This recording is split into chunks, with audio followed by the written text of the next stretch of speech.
Yan, wala ka kabalo ang guys. Kasi scoring sa mga isa ka bata na nakasalahan.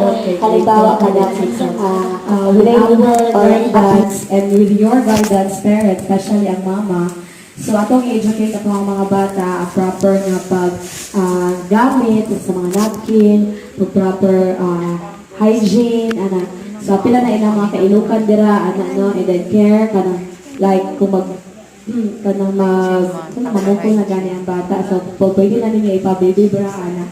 Tapos dili lang nato i-expose atong kabataan sa mga lalaki, no? Like, example, na ay mga friends na lalaki, ana. So, kamo na mag-educate sa panimalay, kami po diri sa eskwelahan, pero mas dako jud og factor ang inyong pag-educate sa ila, isip mga ginikanan kay labi na karon daghan na kay tag cases diri sa barangay Santo Niño nga early pregnancy, no? Sa tuwa